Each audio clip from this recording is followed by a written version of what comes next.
جیسے آج صبح حدیث ہم نے ایک سنائی اللہ کے نبی صلی اللہ علیہ وسلم کی، بڑی اہم حدیث ہے، جس میں اللہ کے نبی نے ایمانی زندگی کی کسوٹی بتائی ہے۔ کسوٹی، ایمانی زندگی کی کسوٹی یہ نہیں ہے بھائی کہ نماز سے اسلام شروع ہوا، نماز پہ ختم ہو گیا۔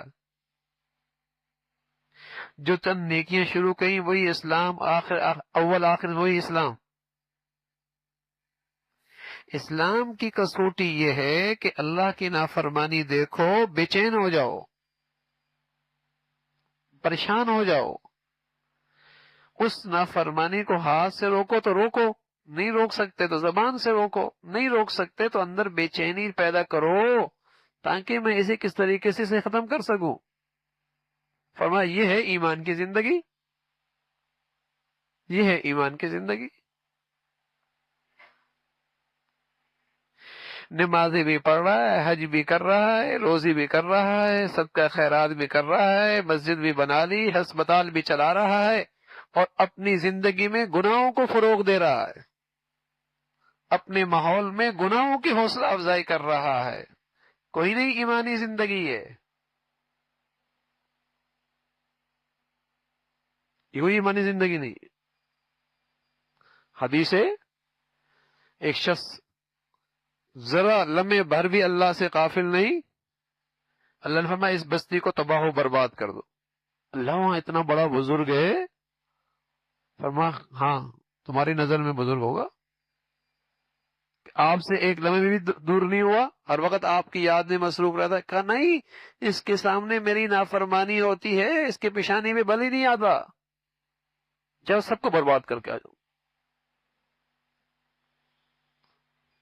ایمان کی کسوٹی یہ ہے اللہ کی نافرمانی نہ دیکھی جا سکے، اللہ کی نافرمانی نہ دیکھی جا سکے۔ بھئی میری ماں کو کوئی برا کہے، باپ کو برا کہے، بلکہ ماں باپ کو چھوڑیے ہماری عزت پہ حرف آ جائے، اف، آگ کا انگارہ بن جاتا ہے، آگ کا انگارہ ٹو میں لگ جاتا ہے کہ اس نے میرے بارے میں کیا کہا ہے، کیا کہا ہے، ہاں رات دن اسی میں گزرتی، اس نے میرے بارے میں وہ کہہ دیا، اچھا اس نے یہ کہا تھا، رات دن بے چین رہتا ہے۔ ارے تیری ذات کیا ہے، تیری شخصیت کیا ہے، گندگی کے نطفے سے تو ہم پیدا ہوئے ہیں، لیکن اپنی عزت کا اتنا لحاظ اور اللہ کا اتنی بھی عزت کا لحاظ نہیں کہ اس کی نافرمانی ہو رہی ہے اور پیشانی میں بل نہیں آ رہا۔ کیسا ایمان، کیسا ایمان۔ تو ایمان کی زندگی تو یہ ہے بھائی کہ اپنی ذات سے گناہ نہ کرو، گناہ دیکھ رہے ہو اپنے آپ کو وہاں سے بچاؤ، اختیار میں ہے ہاتھ سے روکو، زبان سے روکو، ورنہ بے چینی پیدا کرو، اس مصیبت سے میں سے کیسے بچاؤں۔ یہ مطلب نہیں کہ گناہگار کو ذلیل کر دو، رسوا کر دو، برا بھلا کر دو، نہ نہ، خیر خائی لے کے جاؤ، وہ گندگی میں پڑا ہے، وہ بڑا نقصان میں جا رہا ہے، بڑا گھاٹا ہو رہا ہے اس کا۔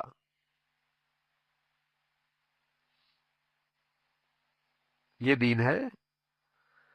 تو اچھی صحبت میں سب سے بڑا جو فائدہ ہوتا ہے نا بھائی، سب سے بڑا فائدہ اچھی صحبت میں یہ ہوتا ہے کہ آدمی کو دین کا صحیح پتہ لگتا ہے، آدمی کو اپنا آئینہ سامنے آ جاتا ہے کہ میں کہاں کھڑا ہوں۔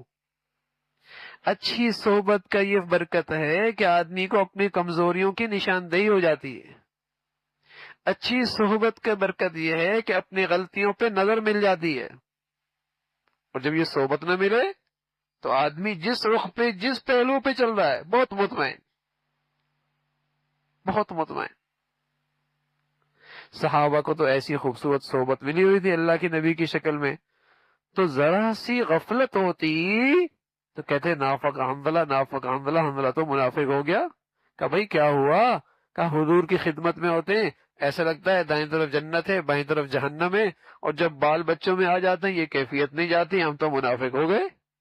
یعنی انہیں اس صحبت کا یہ نور نصیب ہوا کہ ذرا سی غفلت کا بھی احساس ہو گیا،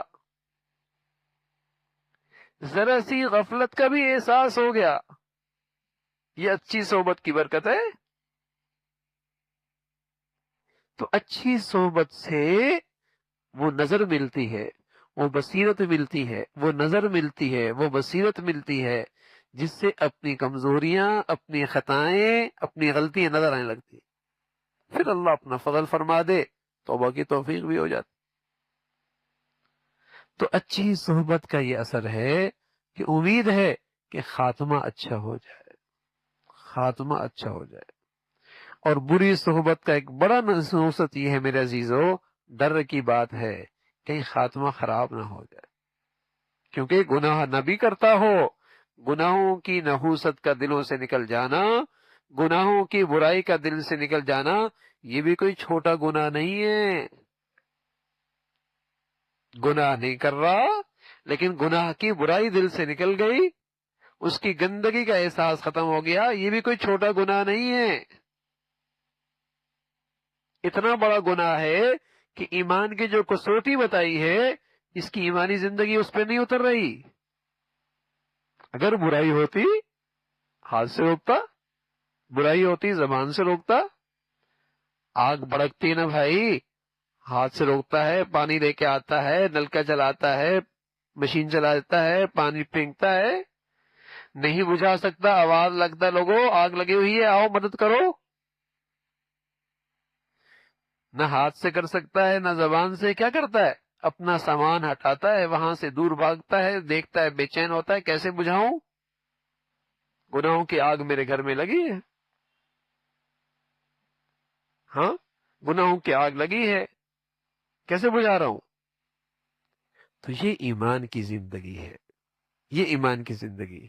اللہ ہمیں بھائی ایسا ایمان نصیب فرما دے، ہاں ایسی ایمان کی حقیقت نصیب فرما دے۔